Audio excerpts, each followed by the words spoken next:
Баршаңызға сәлеметсіздер ме? Менің есімім Садық Ақжол. Бүгін бізде 11-ші семинар. Тақырып 1920-30 жылдардағы қоғамдық өмір, репрессиялар. Азаматтық соғысынан кейінгі жағдай.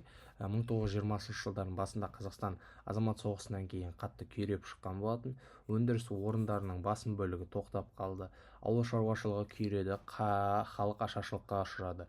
Большевиктердің билігінің орнығуы нәтижесінде жаңа кеңестік басқару жүйесі енгізілді. 1920 жылы Қазақ АКСР құрылып, жаңа кеңестік аппарат құру басталды. Одан кейін 1921-28 жылдар жаңа экономикалық саясат ЖЭС арқылы рынок қатынастарының элементтері қайтарылды.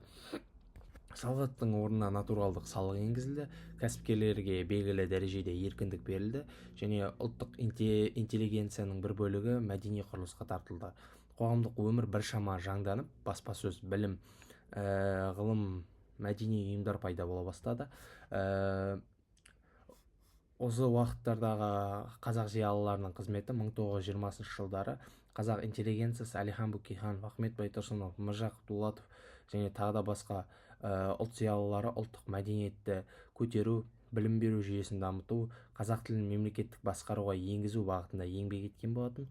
Алайда большевиктер оларды ұлтшыл, буржуазияшыл және ескі тәртіпті қолдаушылар деп айыптап бастады.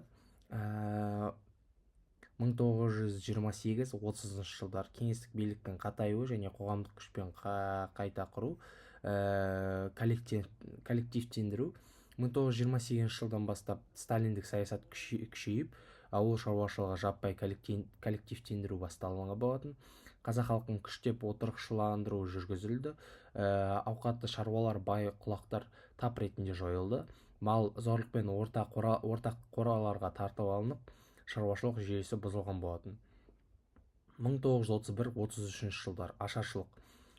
Мал басының жаппай кемуі, яғни нақтырақ айтатын болсақ 40 миллионнан 4,5 миллионға дейін. Қуғын-сүргіннің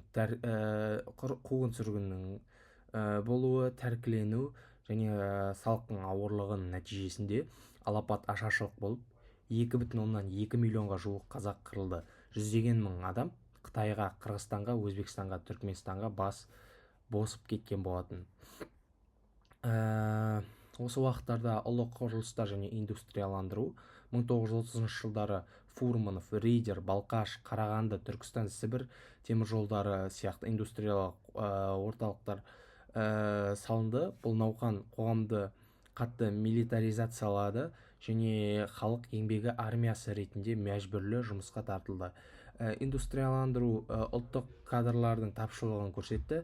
Қазақ жұмысшыларының үлесі арттыру шаралары жүргізілді.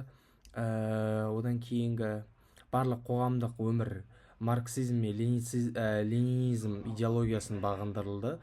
Еркін ойлар, ғалымдар, жазушылар, мұғалімдер халық жауы атанып, қудалауға ұшыралды.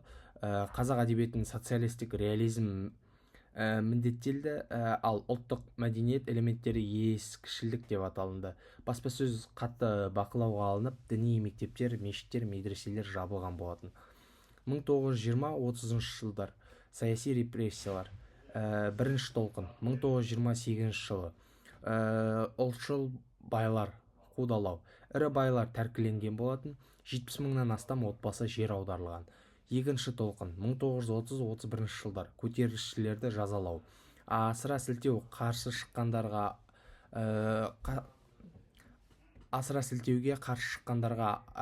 ауылдар бандиттік топтар деп жариялады. 80-нен аса көтеріліс орын алды. Яғни олар Сырдария, Қарақұм, Созақ, Адай, Шыңғыс көтерілістері. Мыңдаған адам атылды немесе түрмеге жабылды. Соңғы толқын, үшінші толқын 1937-38 жылдары үлкен террор. Қазақтың алаш қозғалысының қайраткерлері түгелдей жойылды. Оның ішінде Ахмет Байтұрсынов, Міржақып Дулатов, Жүсіпбек Аймауытов, Халел Досмұхамедұлы, Мұхамеджан Тынышпаев, Сәкен Сейфуллин, Ілияс Жансүгіров, Бейімбет Майлин секілді және тағы да басқа зиялылар түгелдей жойылған болатын. Барлығы 140 мыңнан астам қазақ репрессияға ұшыраса, соның 25 мыңы атылған болатын. Енді қорытындылай келетін болсақ, 1920-30 жылдар Қазақстан қоғамының барлық саяси саласы кеңестік тоталитарлық тәртіпке бағындырылды. Экономикалық саясат пен күшпен жүргізілді. Салдарынан алапат ашаршылық пен демографиялық апат болды. Ұлттық интеллигенция түгелге жуық жойылып, халық мәдениеті идеологиялық бақылауға түсті. Бұл кезең Қазақстан тарихының ең ауыр әрі қайғылы дәуірлерінің бірі болып саналады. Назарларыңызға рахмет. Сау болыңыздар.